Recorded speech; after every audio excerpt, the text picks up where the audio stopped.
On March 25, 1983, Michael Jackson stood backstage at the Pasadena Civic Auditorium, terrified.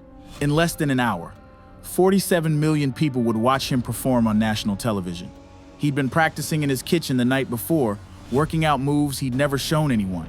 His brothers kept asking about the fedora hat. He wouldn't tell them why he had it. He almost wasn't there at all. For weeks, he'd said no to the entire production. Berry Gordy, the man who discovered him as a child, had to personally visit him at a recording studio just to convince him to show up.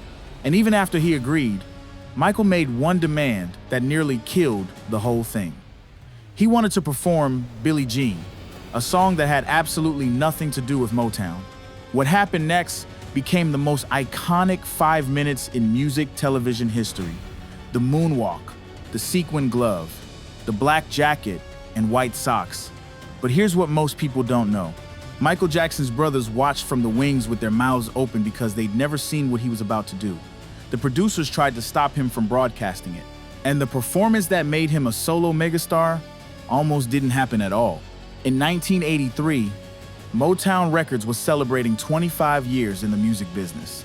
Executive producer Suzanne DePass wanted to create a television special reuniting all the legendary artists who'd built the label. Diana Ross, Stevie Wonder, Marvin Gaye, The Temptations, The Four Tops, and of course the Jackson 5, the group that had given Motown 4 consecutive #1 hits back in 1970. There was just one problem. Michael Jackson didn't want to do it. By March of 1983, Michael wasn't a Motown artist anymore. He'd left the label years earlier. And more importantly, he was in the middle of the biggest solo career explosion in music history. Thriller had been released in November of 1982. Billie Jean was currently sitting at #1 on the Billboard Hot 100, in the middle of a 7-week run at the top. Beat It was about to replace it. Michael Jackson was everywhere. MTV, radio, magazine covers. He felt overexposed. In his autobiography, Moonwalk, he admitted his attitude toward television was fairly negative. He told his managers and Motown that he didn't want to appear on the special. Berry Gordy knew Michael was the key to making Motown 25 matter to a new generation. So he didn't call, he didn't send a letter. He personally showed up at a recording studio where Michael was working and asked him face to face. Michael respected Berry Gordy. Gordy had believed in the Jackson 5 when they were just kids from Gary, Indiana. He'd given them their first record deal. He'd made them stars. So Michael agreed to perform, but only on one condition. He wanted his own solo spot to perform Billie Jean. It was a bold, almost insulting request. Billie Jean wasn't a Motown song. It was on Epic Records. The entire special was supposed to celebrate Motown's history, and here was their biggest former star demanding to perform a song from a competing label. Berry Gordy said yes. The taping was scheduled for March 25th at the Pasadena Civic Auditorium. Michael had spent days rehearsing his brothers for their Jackson 5 medley. He choreographed them. He pushed them hard. He videotaped every rehearsal so they could watch it back and perfect their timing. But when it came time to rehearse Billie Jean for the producers, Michael just walked through it. He had nothing planned. He hadn't had time because he was too busy working with his brothers. The day before the taping, Michael called his management office with a specific request. Please order me a spy's hat, like a cool fedora, something that a secret agent would wear.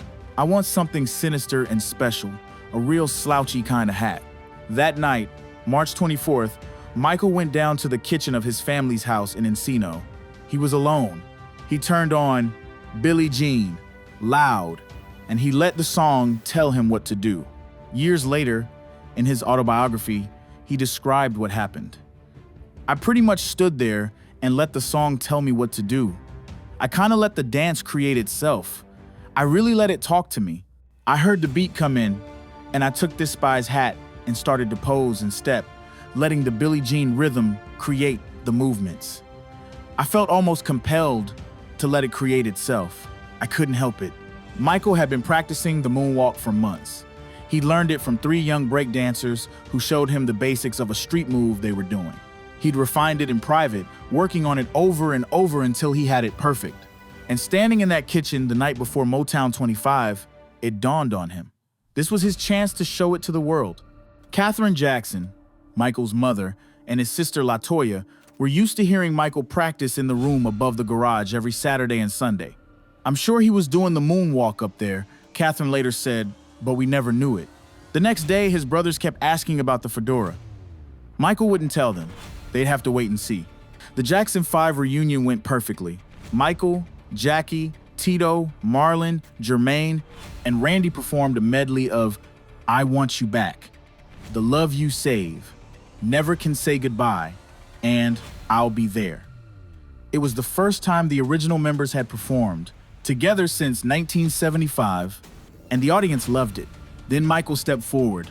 He'd insisted that a stage manager rehearse the exact placement of his hat so it would be within reach when he transitioned from the group performance to his solo. Everything had to be precise. He wasn't leaving anything to chance. The opening of Billie Jean began. That instantly recognizable bass line that he and producer Quincy Jones had fought over. The audience recognized it immediately. This wasn't a Motown song, but it was the biggest song in America.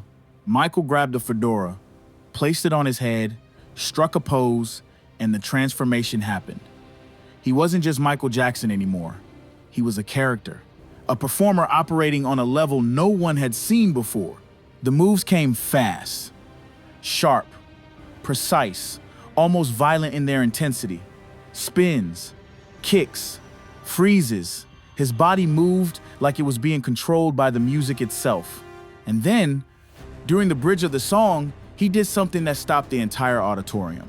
He walked backward while moving forward. He moonwalked. It lasted 2.5 seconds. That's it. But the crowd erupted. People were screaming, jumping out of their seats. The taping had to be stopped so the audience could regain their composure. His brothers were standing in the wings with their mouths open. They'd never seen him do that before. Michael ended with a spin and landed on his toes for a brief moment, holding a pose that would become iconic. Years later, he admitted he regretted not holding that toe stand longer. Even in his moment of triumph, he was thinking about what he could have done better. When he walked off stage, his brothers hugged and kissed him. They'd never done that before. "I felt as if I had been blessed by them," Michael later wrote. "The performance was still gnawing at me, and I wasn't satisfied until a little boy came up to me backstage. He was about 10 years old and was wearing a tuxedo. He looked up at me with stars in his eyes, frozen where he stood, and said, 'Man, whoever taught you to dance like that?' I kind of laughed and said, 'Practice, I guess.' But there was still a problem. The performance almost didn't make it to television. He walked backward while moving forward. He moonwalked. It lasted 2.5 seconds. That's it. But the crowd erupted. People were screaming, jumping out of their seats. The taping had to be stopped so the audience could regain their composure. His brothers were standing in the wings with their mouths open. They'd never seen him do that before. Michael ended with a spin and landed on his toes for a brief moment, holding a pose that would become iconic. Years later, he admitted he regretted not holding that toe stand longer. Even in his moment of triumph, he was thinking about what he could have done better. When he walked off stage, his brothers hugged and kissed him. They'd never done that before. "I felt as if I had been blessed by them," Michael later wrote. "The performance was still gnawing at me, and I wasn't satisfied until a little boy came up to me backstage. He was about 10 years old and was wearing a tuxedo. He looked up at me with stars in his eyes, frozen where he stood, and said, 'Man, whoever taught you to dance like that?' I kind of laughed and said, 'Practice, I guess.' But there was still a problem.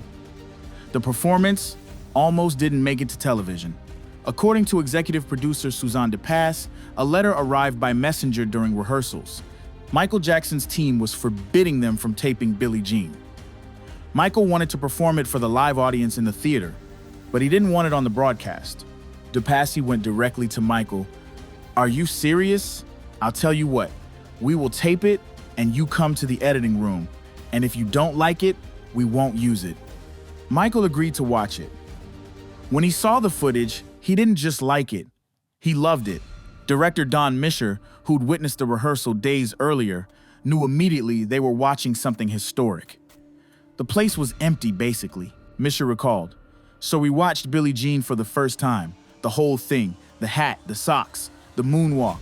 After that was over, we just knew this was incredibly special. Motown 25 was taped on March 25th, 1983. But America didn't see it until May 16th, nearly 2 months later. During those 2 months, Billie Jean finished its run at #1. Beat It replaced it and was still at #1 when the special aired. On the night of May 16th, 47 million people tuned into NBC. That's 35% of every household in America with a television. The next day, the entire country was talking about one thing: Michael Jackson's moonwalk. The day after Motown 25 aired, Michael Jackson received a phone call. "Oh, come on," was Michael's first reaction. He didn't believe it, but it was real. Fred Astaire, 84 years old and one of the greatest dancers in film history, was on the phone. "You're a hell of a mover. Man, you really put them on their asses last night," Astaire told him. "You're an angry dancer. I'm the same way.